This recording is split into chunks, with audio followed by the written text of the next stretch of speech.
The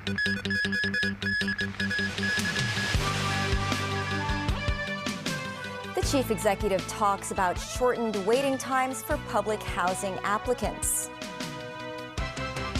An investigation into yesterday's high-speed rail delays continues.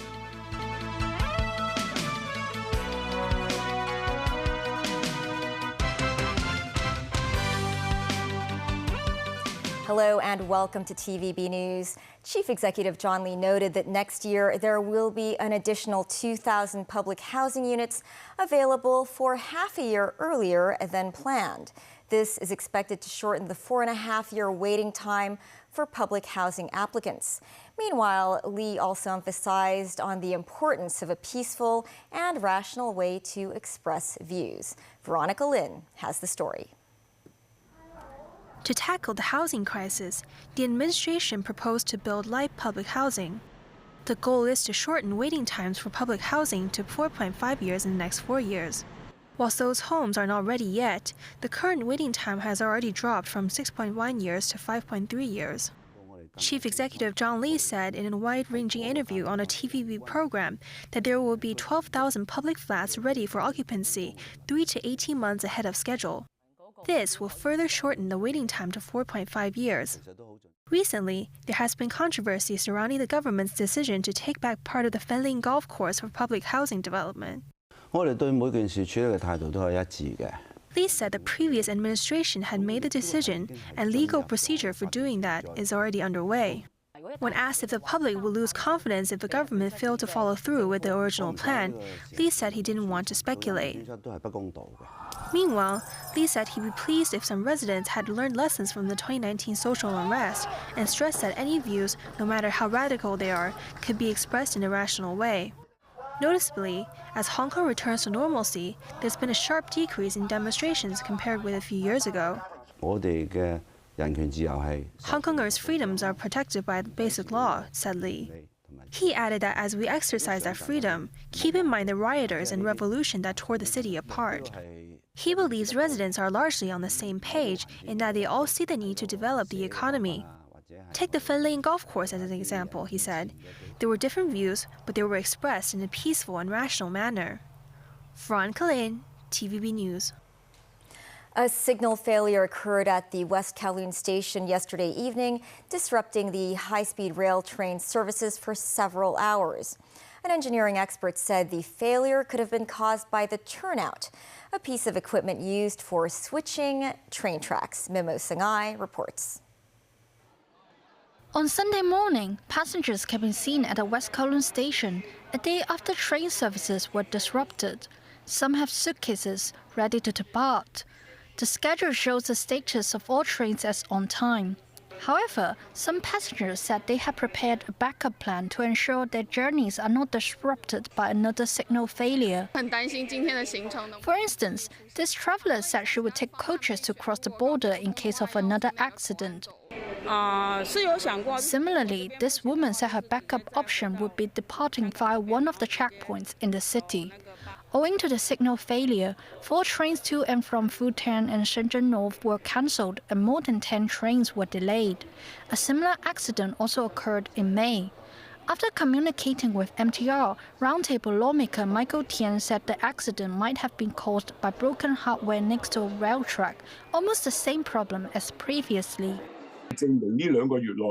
Tian said it shows the railway company has not been able to work with the software company to resolve the issue over the past 2 months, such as finding ways to detect hardware faults in advance. Vice Chairman of the Hong Kong section of the Institution of Railway Signal Engineers, Henry Zhern, meanwhile said 2 things could have led to the accident last night: turnout and rail track's power system. Mimo Sangai, TVB News. Starting tomorrow, the Food and Environmental Hygiene Department's hawker control personnel will be equipped with body-worn cameras. Authorities noted that the measure is being taken to increase the officer's ability to collect evidence and to record potential altercations. Timothy Lee tells us more. The Food and Environmental Hygiene Department's hawker control force targets the city's hawker activities such as illegal obstructions on streets. Confrontations between FEHD officers and hawkers thus become unavoidable at times. Starting tomorrow, hawker control officers will be equipped with body-worn cameras to assist their enforcement work. The camera will be worn on a conspicuous position on the officer's body, with FEHD authorities emphasizing that officers will record under reasonable circumstances and possibly notify individuals who are being recorded. The government believes that the implementation of the device could help its frontline staff better monitor and regulate hawker activity, as well as tackle illegal hawker business expansions. The FEHD said the move is meant to reduce risks for hawker control personnel and to guarantee the safety of its officers and residents. One of Hong Kong's top hawker street obstruction black spots is Mongkok's Flower Market, where altercations between shopkeepers and FEHD personnel are commonplace. Some local vendors welcome the new measure, but added that authorities should step up efforts to reduce the number of street obstructions instead. Footage recorded on the body-worn cameras would be used during investigations, but if such footage were found to be of no use to the investigation or for other legal purposes, they will be destroyed 31 days after the initial recording. The FEHD noted that it has already taken into account similar actions and training processes adopted by other government departments. One such force to have implemented the body-worn camera were the police, who began using the device since 2013. Timothy Lee, TVB News. Overseas, there has been more destruction and rioting in France, with Marseille being the latest hotspot with hundreds of arrests. But across the country, things were quieter as anger simmers following the deadly police shooting of a teenager. Authorities made 700 arrests on Saturday, lower than the day before. The Interior Ministry called it a calmer night. David Garrett reports. Gerard Damanin is on the front foot. He greeted and thanked officers ahead of the trouble in Marseille and spoke in advance about sending extra squads to southern cities. Damanin said some of the arsonists they've arrested were as young as 12. 45,000 police officers were deployed nationwide. The beefed-up forces were clearly visible in the early evening in Paris. There was a significant presence on the Champs-Élysées to protect businesses and monuments. They fired flash grenades to keep crowds away. Extra security presence or the president's appeal to parents may have worked. Paris was more subdued and the number of arrests was down nationwide, although there were still pockets of unrest in the French capital. Cars were damaged and fires broke out as some rioting continued. The authorities were quick to move in if they saw antisocial behaviour. People were stopped and asked why they were on the streets, but following the police shooting, there is deep distrust in some communities. These people say they were stopped 4 times just because they looked black and Arab. The home of a mayor in a southern Paris suburb was ram-raided and set alight while his family were asleep. Vincent Jeanbrun from the conservative Les Républicains party was out at the time. Authorities are treating the incident as attempted murder. Hundreds gathered to pay their respects as Nail M was laid to rest on Saturday. It was a private funeral ceremony. The public outpouring of grief and rage still continues days after his passing. David Garrett, TVB News. In the Netherlands, King William Alexander has apologized for the royal house's role in slavery 160 years after its legal abolition in the country. He was greeted by cheers when he asked for forgiveness at an event commemorating the end of slavery. Dutch Prime Minister Mark Rutte made a similar apology last year. "I feel the weight of the words in my heart and my soul," the king said. The apology comes after hundreds of Suriname nationals and people of other former Dutch colonies in the Caribbean took to the streets of Amsterdam during a colorful march on Saturday. Slavery was abolished in Suriname and the Dutch colonies in the Caribbean on July 1st, 1863. But most of the enslaved laborers were forced to continue working on plantations for a further 10 years. U.S. Central Intelligence Agency Director William Burns said decoupling from China would be foolish, given the deep economic interdependence, and the U.S. should try to diversify its supply chains. Burns made the remarks during a lecture in the UK. The CIA chief said, "In today's world, no country wants to find itself at the mercy of a cartel of one. for critical minerals and technologies. The answer to that is not to decouple from an economy like China's, which would be foolish, he said. Instead, countries should sensibly de-risk and diversify by securing resilient supply chains, protecting their technological edge, and investing in industrial capacity. In British Columbia, Canada, several thousand unionized port workers went on strike after failing to reach a deal to renew an industry-wide contract that expired in March. Representatives of the Provincial Employers Group and Workers' Union met for 2 days of talks. The British Columbia Maritime Employers Association said a tentative agreement could not be reached. Members of the International Longshore and Warehouse Union Canada were on strike across the province. The dispute is over a collective bargaining agreement covering about 7,500 employees and 30 terminals. Business groups say the strike could seriously affect Canada's economy and small enterprises and urge the government to ensure port operations continue. And still ahead, the Ukrainian president calls for international attention to a Russian-occupied nuclear power plant in the south. Europe's Euclid Space Telescope launched to study dark matter and dark energy of the universe. And a hailstorm causes property damage in the northeastern province of Heilongjiang.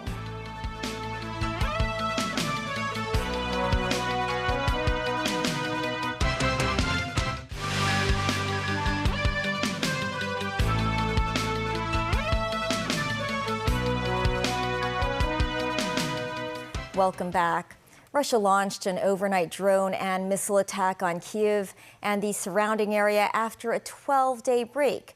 A Ukrainian military official said all 8 drones and 3 cruise missiles used in the attack were shot down by air defense systems. Both sides claim to have attacked enemy targets, with Moscow saying it has repelled a number of offensives. Belarus, meanwhile, appears to be building a military camp to house fighters from the Wagner private army. Nazvi Karim has more. Says up to 8,000 of the 25,000 Wagner fighters may join their exile leader Yevgeny Prigozhin in Belarus. Lukashenko, at a Belarus Independence Day ceremony, said citizens need not worry about Wagner's Russian convicts because they either died in the war or will not be allowed in. He also pledged that the Russian nuclear weapons deployed in the country will not be used as long as they are in Belarus. Ukrainian President Volodymyr Zelensky visited the city of Rivne, near the Belarus border, where one of Ukraine's 5 nuclear plants is located. Earlier, during a press conference in Kyiv with visiting Spanish Prime Minister Pedro Sanchez, Zelensky called for greater international attention on the Russia-occupied Zaporizhia plant in the south. He said there was a serious threat that Russia is ready to provoke a catastrophic local explosion at the station. Moscow called the accusation preposterous. Sanchez said Spain will provide weapons and 55 million euros for Ukrainian reconstruction. Spain will soon deliver new heavy materials to help in the war effort, including 4 Leopard tanks and armored personnel carriers. We are also about to deliver a portable field hospital with surgical capacity. This element should enhance Ukraine's capacity to heal wounded soldiers and civilians near the front line. On the war front, Ukraine says 3 civilians were killed and 17 injured after Russian shelling in eastern Donetsk. 5 were wounded in Kherson after 82 Russian attacks using artillery, drones, mortars and rockets. Officials have reported heavy fighting in Bakhmut, Liman and Marinka. Nazvi Karim, TVB News. A European space telescope blasted off Saturday from Florida in the U.S. on a mission to explore the mysterious and invisible realm known as the dark universe. The European Space Agency's Euclid Observatory was launched towards its ultimate destination, 1.5 million kilometers away, which is the Webb Space Telescope's neighborhood. It will take a month to get there and another 2 months before Euclid starts its 6-year survey this fall. Flight controllers in Germany declared success nearly an hour into the flight as the telescope phoned home after a smooth liftoff. Euclid is named after the Greek mathematician known as the father of geometry. Scientists hope it will glean insight into the dark energy and dark matter that make up most of the universe and keep it expanding. In the U.S., more teens are getting weight loss surgeries after the American Academy of Pediatrics gave the green light for this. But some experts have warned that the procedures are not for everyone. This report from NBC News. She wears short skirts, I wear t-shirts. 17-year-old Ivan Chavez is living life to the fullest. These days, you can find him rooting for the Texas Rangers at the ballpark or belting out songs at a packed Taylor Swift concert. But just 3 months ago, I used to not like taking pictures. I used to not like being in pictures. At his heaviest, Ivan was over 300 pounds. In March, doctors performed a sleeve gastrectomy, a weight loss surgery that typically shrinks a patient's stomach by 60 to 80%. Since the procedure, Ivan has lost 55 pounds. Whenever I'm looking at old photos, I'm like, oh wow, this was me a couple months ago, and this is me now. Is this something that you could have done with a traditional diet? Absolutely not.